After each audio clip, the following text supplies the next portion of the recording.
y vamos entonces nosotros hoy a continuar.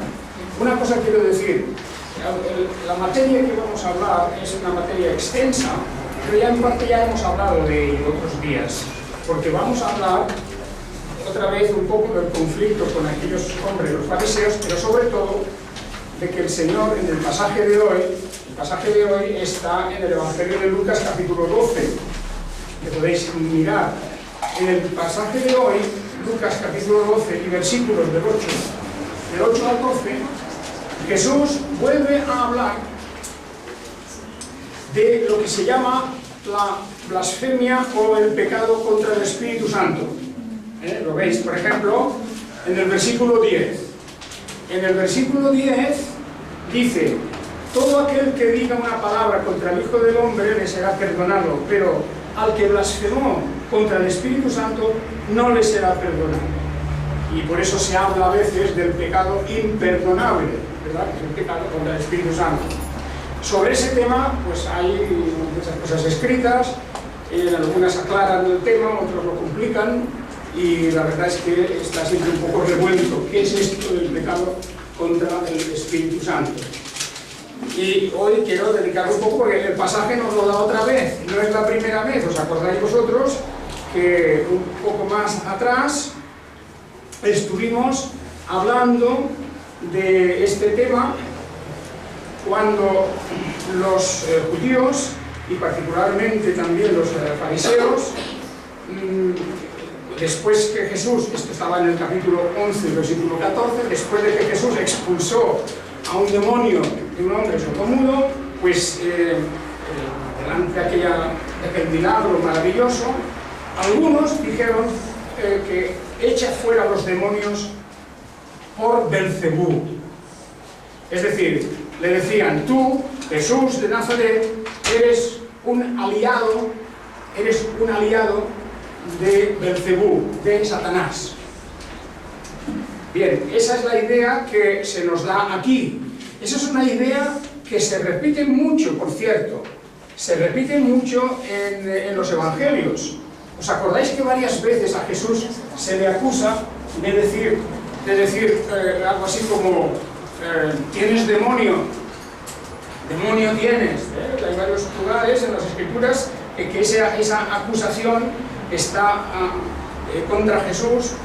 Y bueno, se repite de tal manera que lo que quieren decirle es que aquel que estaba haciendo toda esa gran labor de anunciar el Evangelio del reino de los cielos, de anunciar la doctrina verdadera de Dios, de hacer el bien y de hacer tantas señales, lo hacía todo, decían, por el poder de Satanás.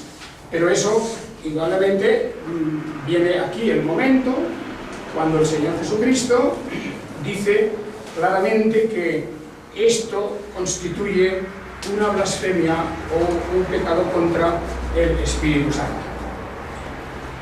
El pasaje de hoy, de Lucas capítulo 12, continúa todo este discurso, porque es parte del mismo discurso que Jesús estaba haciendo contra los escribas y los fariseos. O sea que estamos en el mismo lugar.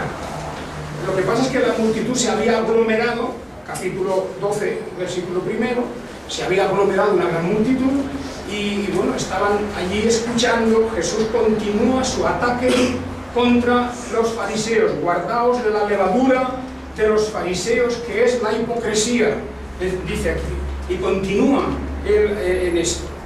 Naturalmente que parece que enfrentándose a escribas y fariseos y sacerdotes, toda esa masa de la élite religiosa de Israel, se corría un peligro.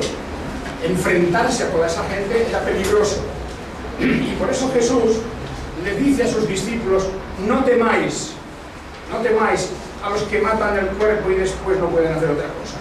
Temed a Dios, que es el que puede, el que dicta nuestra muerte, pero también en el Espíritu puede enviar a un alma al castigo eterno. A este hay que temer, hay que respetar a ese. Los fariseos, no os preocupéis de ellos, solo pueden matar el cuerpo y nada más. Y ahora, por lo tanto,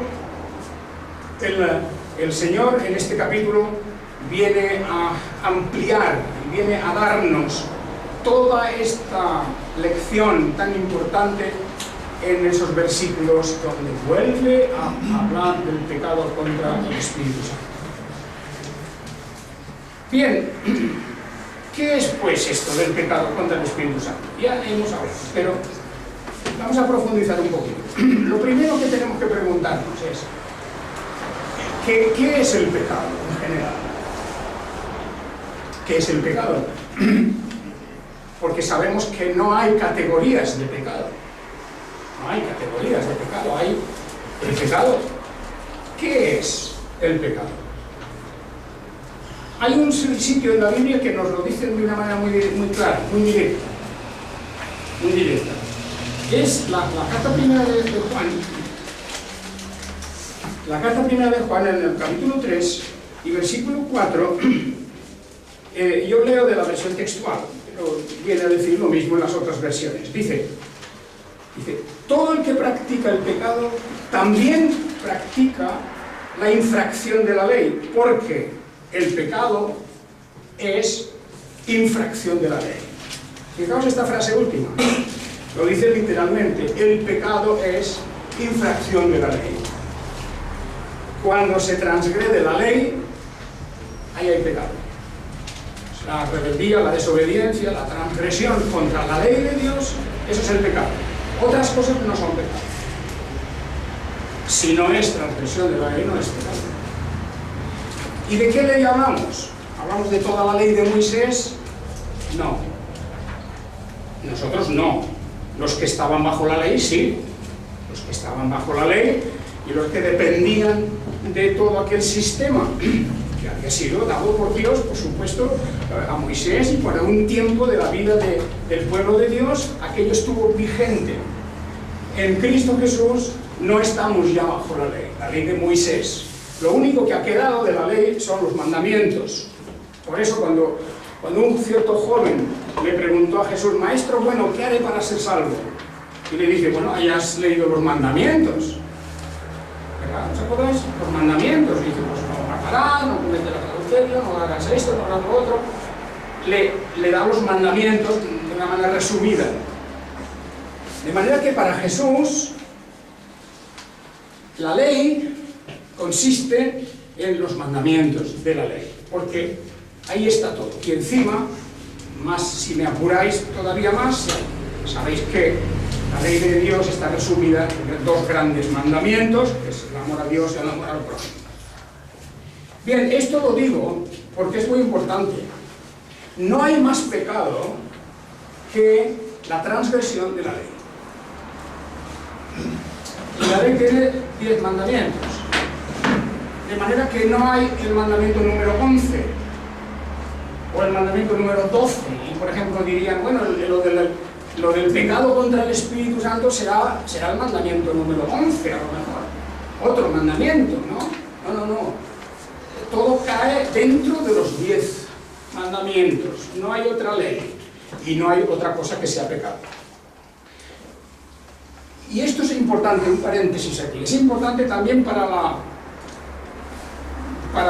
la instrucción del cristiano, yo diría por una parte también para la tranquilidad del cristiano y también para que tengamos el respeto debido a Dios. Yo lo sé, que en muchas iglesias y muchos predicadores y maestros empiezan a decir a las iglesias qué cosas son pecado. Para algunos beber vino es pecado. Para otros, ir al cine es pecado. Para otros, pues jugar al fútbol es pecado. Para otros, y lo predican así, lo anuncian y multiplican la cantidad de pecados. Pero claro, yo en la ley de Dios, y no es porque seamos tan literalistas, pero yo en la ley de Dios no leo nada de eso. Yo no leo nada de eso. Y no me refiero ya solamente a cosas modernas, claro, me diréis, la ley de Dios, no había cine en aquellos tiempos, pero es igual, había otras formas de ocio, o había otras formas de distracción, lo que fuera. Pero yo no leo nunca en la Biblia que se condenen estas cuestiones. La Biblia nos dice claramente que el pecado es la transgresión de la ley. Y si la ley no dice nada, pues no es pecado. Es así de claro y de simple.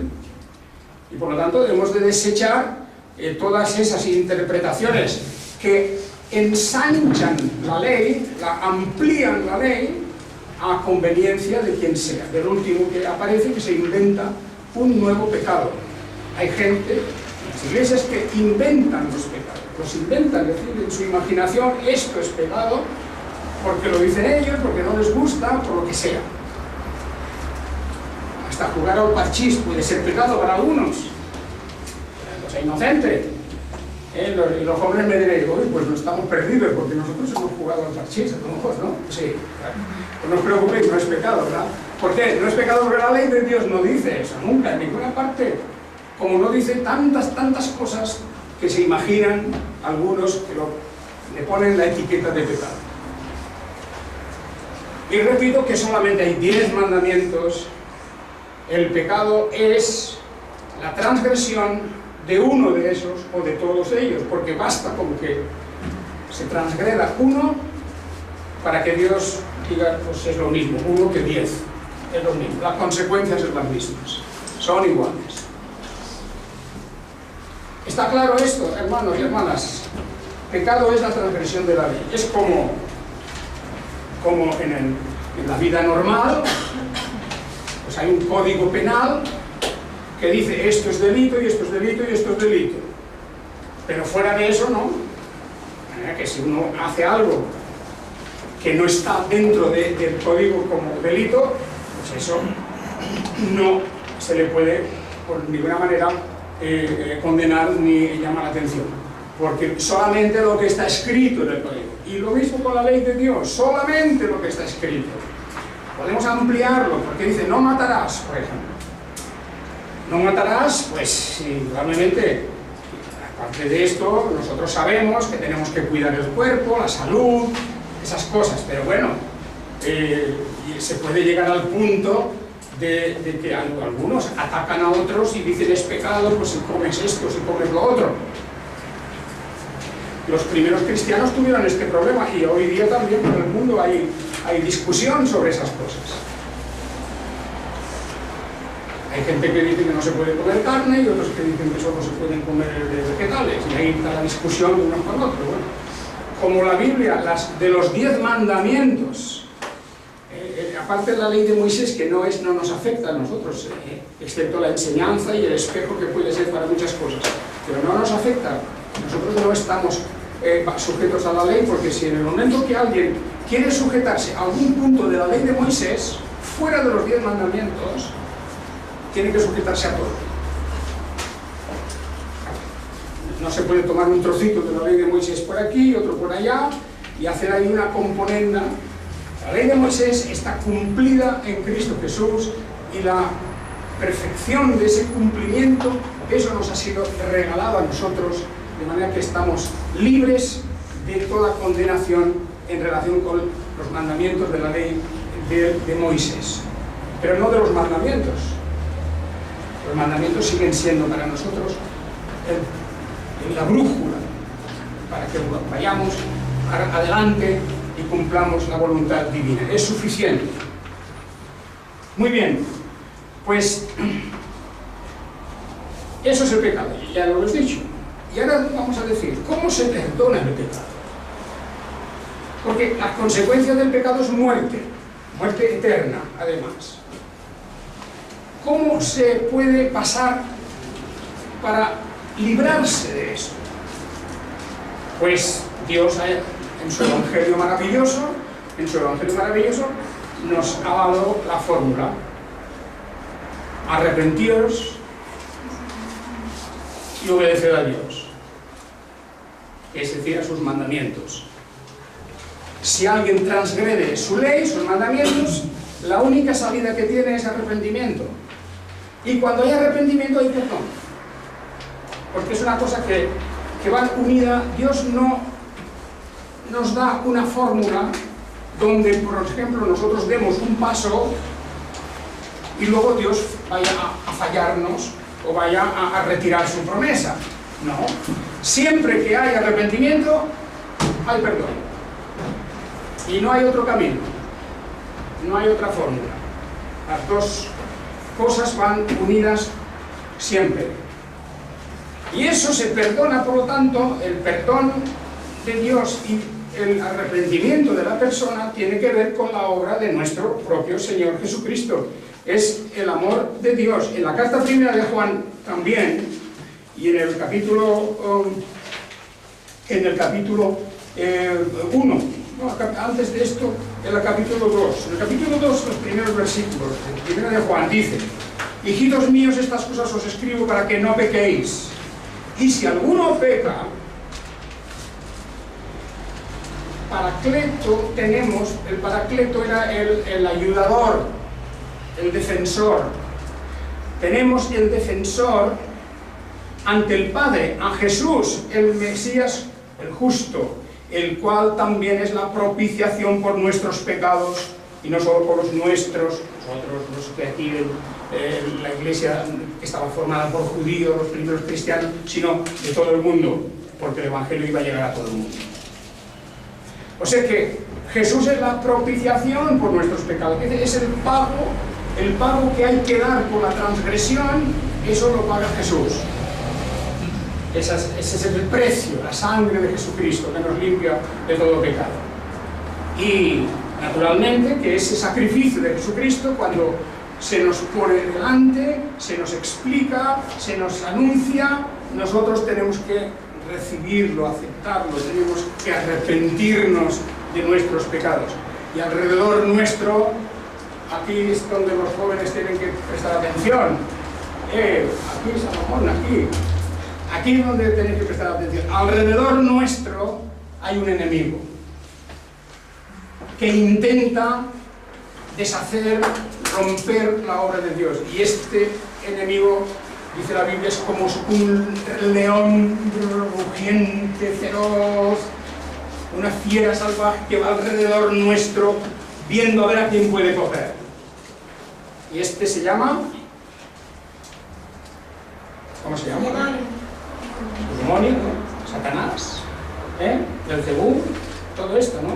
Como si fuera una fiera rugiente que va alrededor.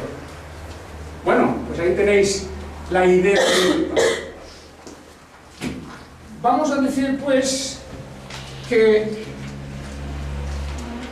hay una cosa esencial que acabamos de leer, que el Señor es la propiciación por nuestros pecados. Fijaos aquí, la primera carta de Juan es muy importante, porque dice cosas muy importantes e interesantes sobre el pecado. Lo primero es, fijaos, está escribiendo a los cristianos y dice: hermanos, si pecáis, pues claro, no hay nadie que no peque, en alguna manera. De transgredir la ley de Dios todos podemos y lo hacemos. Pero la cuestión es, como dice aquí, capítulo 1, versículo 1, de primera de Juan. Qué importante es ese texto. Dice: si confesamos nuestros pecados, Él es fiel y justo para perdonar nuestros pecados y limpiarnos de toda maldad. Fijaos lo importante que es. Si confesamos nuestros pecados, Él es fiel y justo para perdonar. Por lo tanto, a la inversa, no podría haber perdón. Si no confesamos nuestros pecados, si no nos arrepentimos de nuestros pecados, el Señor no perdonará nuestros pecados, no nos limpiará de todo. Pues es evidente, ¿verdad? Todos entendemos perfectamente que aquí hay un camino marcado por la palabra de Dios, y se nos da la garantía de que en Cristo Jesús tenemos el perdón de nuestros pecados, de los mayores y más terribles pecados que podamos haber cometido en nuestra vida, si confesamos nuestros pecados, nos arrepentimos de nuestros pecados, y el firme propósito y la lucha de no volver a caer nunca más en semejante situación. Esa es la cuestión importante respecto al pecado. Y bueno, en la Biblia tenemos ejemplos de personajes que cometieron toda clase de pecados. Como siempre nos acordamos del rey David, de los pecados del rey David. Pero claro, el rey David, allá en aquel Salmo 51 tan precioso, que dice el rey David, dice: he derramado mis lágrimas, he pedido perdón y el Señor la ha perdonado. Y esa es la condición. Y había matado, había ordenado matar, había hecho todo lo que había querido él en su vida sin mirar el derecho del pobre, del débil, se había apoderado de posesiones de los otros. Bueno, ahí tenemos un caso. Pero también tenemos aquella mujer en el mismo Evangelio de Lucas. Hace tiempo estuvimos en el capítulo 7 de Lucas. Ahí se habla de una mujer que se acercó a Jesús y que era bien conocida aquí por sus muchos pecados.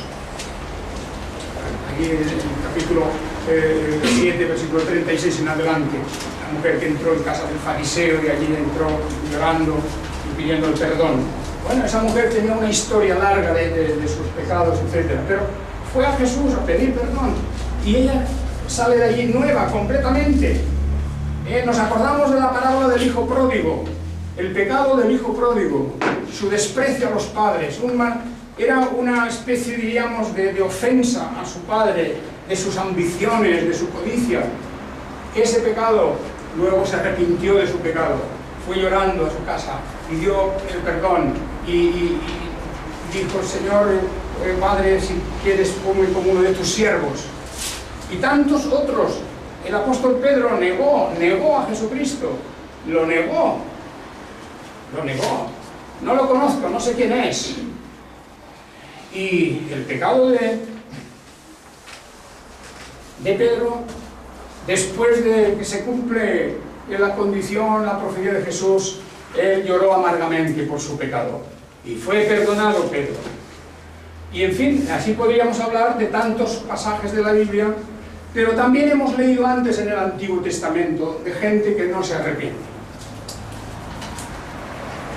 Datán y Abiram y todo aquello que había alrededor de ellos no se arrepintieron de su resistencia contra Moisés, no se arrepintieron de sus ambiciones, de sus codicias, y la tierra se abrió y se los tragó definitivamente. De manera que, por muy grande que sea el pecado, y siempre que es un pecado dentro de la ley de Dios, de los 10 mandamientos, por muy grande que sea, hay perdón. Y no hay otra clase de pecado, porque lo que llamamos el pecado contra el Espíritu Santo, o blasfemia contra el Espíritu Santo, tiene que ser algo que está ahí, dentro de esa ley. Porque digo, no es un pecado especialísimo, que es el número 11 o el número 12, no, es que no, solo hay 10. Por lo tanto, y sin embargo dice, no hay perdón. Ahí es lo que nos choca, ¿verdad? Decir, no hay perdón. Entonces, ¿qué manifestación de pecado es esa? Pues, lo acabamos de decir. No hay perdón cuando no hay arrepentimiento. No hay perdón cuando una persona se encastilla a lo largo de su vida y de toda su vida, de tal manera que cuando llega hasta su muerte no se ha arrepentido de su pecado. Ha resistido al Espíritu de Dios. Y esto se da mucho entre los creyentes nominales, no digo creyentes, digo los miembros de las iglesias nominales. Porque en la iglesia hay trigo y cizaña.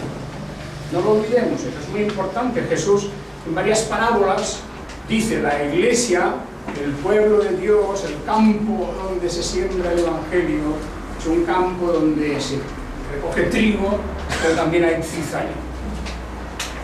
La red que se echa al mar para coger los peces, coge peces buenos, pero también coge peces malos. Y ahí están todos en la red. Hasta que venga el momento de la separación de unos y otros, están todos juntos. La iglesia visible aquí en este mundo, la iglesia en la tierra, es una iglesia en donde está junto todo. Las iglesias, las congregaciones, aquí, allá, por todas partes, ¿verdad? No hay ninguna iglesia en donde siempre, toda la vida, todos y cada uno de ellos sea personas de verdad auténticamente regeneradas. Todos no, siempre hay quien no. Estamos hablando, cuando hablamos del pecado contra el Espíritu Santo, estamos hablando del pecado que cometen los que están muy cerca del Evangelio. No estamos hablando del pecado de los hindúes, o de los budistas, o de los animistas en África. No estamos hablando del pecado de las gentes que no conocen el Evangelio. No, ese es otro capítulo aparte. El pecado de los que están fuera de y lejos del Evangelio, y esa es otra cuestión. El Señor juzgará, dice la palabra de Dios, a los que pecaron sin ley serán juzgados, naturalmente. No se les puede aplicar lo que no conocen. Y Dios es justo, pero Dios juzgará conforme a la ley, no la que está escrita en las tablas de piedra, sino la ley que tienen en su conciencia, en las tablas del corazón. Y Dios los juzgará. De manera que esa parte no tenemos nosotros que entrar aquí. Allí no se produce eso que llamamos el pecado contra el Espíritu Santo, porque no conocen ni siquiera que hay Espíritu Santo. Este pecado contra el Espíritu Santo se produce dentro de la Iglesia y se produce por parte de aquellos que tienen un conocimiento suficiente del Evangelio, de las verdades de la palabra de Dios. Es el caso de los fariseos, porque ellos que eran instruidos en la ley, conociendo la ley, y el apóstol nos lo recuerda esto en la carta a los romanos, al denunciar lo que estaba ocurriendo en el judaísmo, que indudablemente esta gente que está dentro de y en el conocimiento de la verdad rechaza el conocimiento de la verdad. Lo rechaza visiblemente a veces o dentro de su corazón. No se ve, pero Dios lo ve, es igual, no le importa. De manera que aquel que conoce realmente lo que es el Evangelio y las promesas y la verdad, y ha participado de las cosas del pueblo de Dios y de las cosas del Espíritu. ¿Os acordáis? Hay un pasaje tremendo en la carta a los Hebreos capítulo 6 que habla precisamente de esta cuestión. Hebreos capítulo 6 y los versículos de 4 al 6. Eso es tremendo, ese pasaje. Y no está dirigido a los paganos, no está dirigido a los que están muy lejos todavía, no, está hablando de los que ya han conocido, han experimentado cosas dentro de la Iglesia de Dios, han participado, incluso han tenido una cierta iluminación. Claro, la iluminación, pues cuando se abre un foco ilumina a todos. No quiere decir que sean regenerados, sean salvos. Aquí no se habla de personas regeneradas. Hebreos 6, versículos del 4 al 6, dice: porque en efecto es imposible que los que una vez fueron iluminados y probaron el don celestial y llegaron a ser participantes del Espíritu Santo. ¿En qué sentido? No que se fueran regenerados, pero también el Espíritu de Dios dentro de la Iglesia reparte dones y llegan a ser participantes de estas cosas, y llegaron a ser participantes y probaron la buena palabra de Dios y los poderes del mundo venidero. Recayeron, es imposible que sean otra vez renovados para arrepentimiento. ¿Veis? Arrepentimiento. Crucificando otra vez para sí mismos al Hijo de Dios, habiéndolo expuesto a la ignominia pública. Es la apostasía. Es el gran peligro del que ha conocido el Evangelio, ha hecho caso omiso del Evangelio, ha vivido su vida fuera del Evangelio en realidad, pero ha estado muy cerca de todo esto, muy cerca. Y cuando se conoce la verdad y se rechaza la verdad, ya no hay otro camino, es lo que se nos dice. Pero claro, me diréis, bueno, ¿y ese pecado? ¿Y si se arrepiente de eso? Bien, si se arrepiente antes de dar cuentas a Dios y su arrepentimiento es sincero, pero lo que dice es que mientras se mantenga así no hay lugar para nada. no hay lugar para el perdón. Y la persona que se mantiene a lo largo de su vida de esta forma llega al final y puede ser que ya se haya olvidado completamente de eso. Hay 3 estadios dentro de la Iglesia, y vamos a terminar enseguida esta cuestión. La Biblia nos habla, en las cartas apostólicas, nos habla en relación al Espíritu Santo. En Efesios 4:30 dice: no entristezcáis al Espíritu. Ojo, hermanos, creyentes, no entristezcáis al Espíritu. ¿Cómo lo entristecemos? Pues cuando no vivimos de acuerdo cuando hay cosas en el corazón, en la vida, etc. Se puede entristecer al Espíritu. Ese es un primer estadio, primer escalón. Hay un segundo escalón.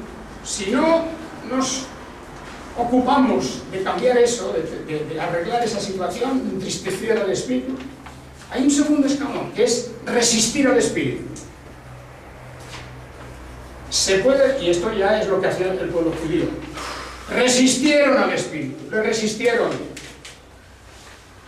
Hechos, capítulo 7, versículo 51. Y hay un tercer escalón, que es apagar el Espíritu. Apagar el Espíritu.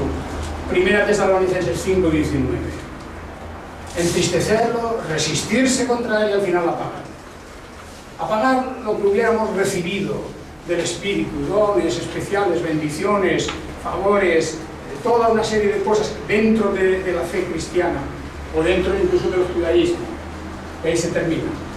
Por lo tanto, lo que llamamos el cristiano nominal, ojo, eso es una cosa que solamente Dios conoce, y que continúa siendo nominal hasta el fin de sus días, y que lleva dentro otra doctrina, otras creencias, pero a lo mejor no lo manifiesta.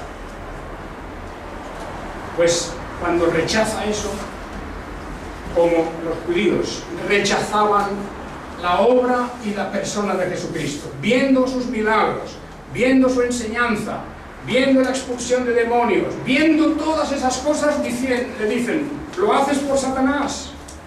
Toda la evidencia la niegan, reniegan de él y no se arrepienten. No se arrepienten. Esa es la cuestión. ¿Os acordáis del caso de Esaú?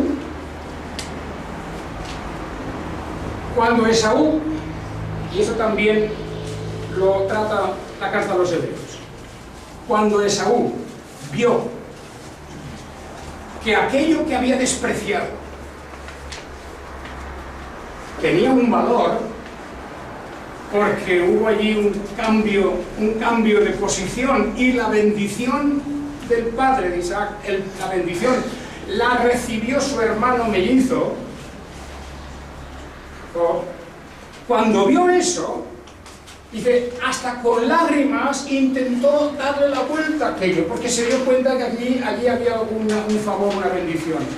Lo intentó, pero lo que a él le importaba no era la ofensa que había hecho a su padre, no era la ofensa contra Dios por haber dejado esa bendición de la primogenitura. No. Por lo que él lloraba es por lo mucho que se perdía al dejar de ser el primogénito. Esto es lo que a él realmente le molestaba y le hacía llorar, y no consiguió nada. No consiguió nada. Él lloraba, pero no del dolor del pecado, de la ofensa. Su arrepentimiento no era tal cosa. Era llorar de rabia, llorar de sentimiento de que había perdido el primer puesto. No hubo arrepentimiento. Por esto es el pecado de muerte. Y para terminar, una ilustración que es importante. Junto a la cruz de Jesús murieron dos hombres. Dos hombres murieron. Ahí en Lucas 23 tenemos la escena de los dos hombres que murieron. Uno de esos hombres, en el momento crítico de su muerte, le pide a Jesús que le dé un lugar en su reino. Se ve ya en los últimos momentos de su vida, y acuérdate de mí. Incluso reprendió al otro, porque el primero en hablar fue el otro. Y el otro, creo que vale la pena leer las palabras en Lucas 23, versículos 39. Uno de los malhechores que había sido colgado lo injuriaba, diciendo: ¿no eres tú el Mesías? Sálvate a ti mismo y a nosotros. Naturalmente había ahí un descaro, una ofensa, una forma de injuriar y de, por supuesto, de negar que Jesús fuera el Mesías. En la hora de su muerte, a pesar de que este malhechor ya sabía que Jesús había dicho que era el Mesías, esto lo conocía, Jesús era supremamente conocido, pues en la cruz aún le estaba injuriando. Y el otro intervino y lo reprendió. Dice, versículo 40, dijo: ¿ni aún temes a Dios, tú que estás en el mismo castigo? Porque nosotros, en verdad, justamente padecemos porque recibimos cosas dignas de las que hicimos, pero este nada malo hizo. Y decía: oh Jesús, acuérdate de mí cuando vayas a tu reino. Una oración, Jesús, claro, una exposición. Acuérdate de mí cuando vayas a tu reino. Y Jesús le dijo: de cierto te digo, hoy estarás conmigo en el paraíso. Ahí tenemos el endurecimiento contra la verdad, y aún en el momento de su muerte hay arrepentimiento de este hombre. Era un judío, él estaba por allí, por Jerusalén, por los pueblos, él conocía de sobra lo que había hecho Jesús, sabía lo que Jesús decía de todas estas cosas. No fue posible, no hubo arrepentimiento. Por lo tanto, ¿qué es el pecado contra el Espíritu Santo? El pecado contra el Espíritu Santo es el único pecado que no se puede perdonar. Todo pecado donde no hay arrepentimiento. Eso es el pecado contra el Espíritu Santo. Donde no hay arrepentimiento, no puede haber perdón. El pecado imperdonable es el pecado del cual no hay arrepentimiento. Me da lo mismo cualquiera que sea de los 10 mandamientos, porque no hay 11, 12, 14, no hay otros mandamientos especiales para esto del pecado imperdonable. No es una cosa que además sería absurdo, porque resulta que Dios nos diría el pecado imperdonable y no nos dice qué pecado es, pues estamos vendidos. Pero es que es fácil, porque es el pecado de los fariseos. No había arrepentimiento en determinados individuos. Hubieron algunos fariseos que se arrepintieron, claro que sí,